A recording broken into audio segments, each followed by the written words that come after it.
নজর রাখবো পরবর্তী সংবাদে।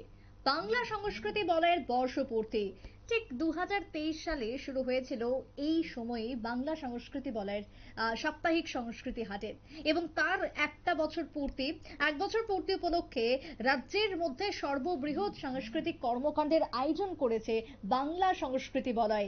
আজকে রাজ্যের 4টি স্কুল, যার মধ্যে উমাকান্ত একাডেমি, যার মধ্যে বিজয় কুমার, যার মধ্যে ক্ষুদিরাম ইংলিশ মিডিয়াম স্কুল এবং তার সাথে তুলসীবতী, এই 4টি স্কুলে আজকে বসে আঁকো প্রতিযোগিতার আয়োজন করা হয়। তার সাথে নাচ গান, বিভিন্ন রকমের প্রতিযোগিতার মধ্য দিয়ে তারা বর্ষপূর্তি পালন করছে। আগামীকাল সাপ্তাহিক সংস্কৃতি হাট নন্দননগরে হবে তার উদ্বোধন, এবং তার সমাপ্তি হবে আগামী 15 তারিখ সাপ্তাহিক সংস্কৃতি হাটে। সুতরাং এই যে বিশাল কর্মযজ্ঞের সমাপ্তি অনুষ্ঠানে থাকবেন রাজ্যের মুখ্যমন্ত্রী মানিক সাহা। 8 দিন ব্যাপী বর্ষপূর্তি অনুষ্ঠানে ব্যাপক সারা গোটা রাজ্য জুড়ে, এবং গোটা রাজ্যের মধ্যে এবার সাংস্কৃতিক যে কর্মকাণ্ড বাংলা সংস্কৃতি বলয় দেখালো তা রীতিমতো সারা জাগানো, যেটা বিগত সময়ে এই সাংস্কৃতিক কর্মযজ্ঞ কখনোই ধরা পড়েনি এই রাজ্যের বুকে। বাংলা সংস্কৃতি বলয়ের বিশ্ব কমিটির সভাপতি সেবক ভট্টাচার্যের কি বক্তব্য উঠে এসেছে শুনুন। আসলে বাংলা সংস্কৃতি বলয়ের প্রথম সাপ্তাহিক সংস্কৃতি হাট, যেটা শ্যানপাড়াতে হয়েছে, 1 বছর আগে আমরা শুরু করেছিলাম। সেই সাপ্তাহিক সংস্কৃতি হাটের বর্ষপূর্তি, প্রথম বর্ষপূর্তি উপলক্ষে 7 ডিসেম্বর থেকে 15 ডিসেম্বর পর্যন্ত 9 দিন ব্যাপী একটা বিশাল কর্মসূচি নেওয়া হয়েছে। আজকে থেকে শুরু হলো। আজকে আগরতলা শহরের 4টা স্কুলে গান, নাচ, আবৃত্তি এবং বসে আঁকো প্রতিযোগিতা হচ্ছে। আগামীকাল আনুষ্ঠানিকভাবে উদ্বোধন হবে সংস্কৃতি হাটে এই উৎসবের। আগামী 9 তারিখে সিটি সেন্টারের সামনে পথনাটক রয়েছে এই উৎসবের অঙ্গ হিসেবে। 10 ডিসেম্বর, গত বছর 10 ডিসেম্বর যাত্রা শুরু করেছিল, মাননীয় মুখ্যমন্ত্রী সূচনা করেছিলেন। এই 10 ডিসেম্বর এই বছর রবিবার না হওয়াতে আমরা রবীন্দ্র ভবনের আম্রকুঞ্জে, রবীন্দ্র ভবনের সামনে গণপ্রদীপ প্রজ্বলন করব এবং সাংস্কৃতিক অনুষ্ঠান হবে। 11 তারিখ সিটি সেন্টার রাজবাড়ির সামনে হবে পুতুল নাটক। 12 তারিখ হচ্ছে সেমিনার।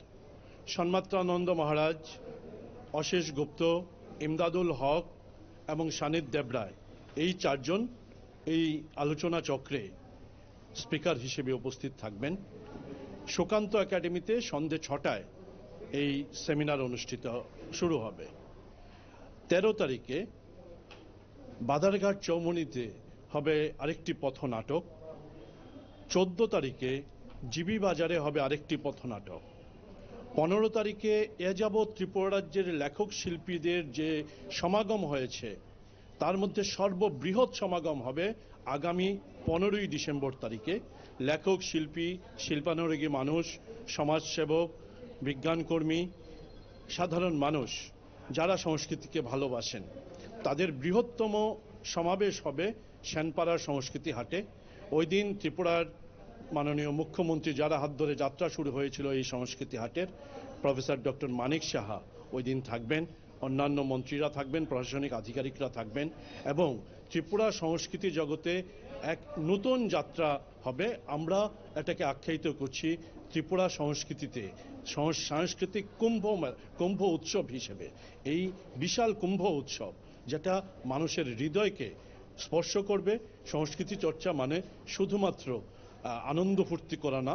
সংস্কৃতি চর্চা মানে আমাদের ইতিহাসকে জানা, আমাদের ঐতিহ্যকে জানা, আমাদের কর্মশৈলীকে জানা, আমাদের সমাজকে জানা। এই যে শেকড়ের সংস্কৃতি চর্চা, এটাই হয় সংস্কৃতি হাটে। বাংলা সংস্কৃতিতে নব পর্যায়ের নবজাগরণের আতুর ঘর হিসেবে আমরা এই সংস্কৃতি হাটকে চিহ্নিত করেছি। বিশেষ করে সংস্কৃতি হাট সাংস্কৃতিক জগৎটাকে নিয়ে থাকেন, সেই ক্ষেত্রে আমরা দেখতে পাচ্ছি শিক্ষাকেও জড়িয়ে দিয়েছেন আপনারা, এবং বিশাল পরিমাণে আমরা দেখতে পাচ্ছি যে আপনার পিছনে আছে যে কচিকাচারা এই আর্ট প্রতিযোগিতা, শিক্ষাকে জড়িয়ে দেওয়ার পিছনে কারণটা কি? অবশ্যই চিত্রশিল্প, শিক্ষা সবটাই আমাদের সংস্কৃতির অংশ। আমাদের খাবার দাবার, আমাদের পোশাক পরিচ্ছদ, এই সবটাই সংস্কৃতির অংশ। গ্রামীণ খেলাধুলা, এগুলো সংস্কৃতির অংশ। সংস্কৃতি হাটে এই সব কিছু মিলেই একটা চারণভূমি, সংস্কৃতির শেকড় সংস্কৃতির একটা চারণ ক্ষেত্র হচ্ছে সাপ্তাহিক সংস্কৃতি হাট। এই সংস্কৃতি হাটেরই প্রথম বর্ষপূর্তি অনুষ্ঠান। বর্তমান যুব সমাজ যে দাবি দেওয়া হচ্ছে যে নেশার একটা বড় প্রভাব পড়ছে রাজ্যে, আপনারা কি সংস্কৃতি হাট চাইছেন যে এই জায়গা থেকে বাচ্চাদেরকে ডিভাইড করে নিয়ে আসে শিক্ষার জগতে শিক্ষার আলো? আসলে সংস্কৃতি চর্চার নামে আমাদের সমাজে যা হচ্ছে সেগুলো মূলত বিনোদন সর্বস্ব সংস্কৃতি চর্চা। বিনোদন যদি সর্বস্বতা হয় তাহলে ডিজে সংস্কৃতিতে আরো বেশি বিনোদন, তাহলে মাদকতায় আরো বেশি বিনোদন, পাশবিক লালসায় আরো বেশি বিনোদন, হিংসাতে আরো বেশি বিনোদন, টেরোরিস্টের যে মুহুর্মুহু গুলি ছুড়ে, আনন্দে গুলি ছুড়ে। সুতরাং বিনোদন সর্বস্ব সংস্কৃতি চর্চাকে আমরা বলি যে ওই বেহুলা লক্ষিন্দরের বাসর ঘরের ছিদ্র পথের মতো যেই পথে সাপ ঢুকেছিল, এই পথ দিয়ে হিংসা ঢুকে, নেশা ঢুকে, পাশবিক লালসা ঢুকে, সমাজের রিপুগুলো ঢুকে। তাই বিনোদন সর্বস্বতা নয়, বিনোদন থাকবে, সংস্কৃতি চর্চা হবে, শেকড়ের সংস্কৃতি চর্চা। এই দর্শন নিয়েই বাংলা সংস্কৃতি বলয় এগোচ্ছে, সাপ্তাহিক সংস্কৃতি হাট করছে।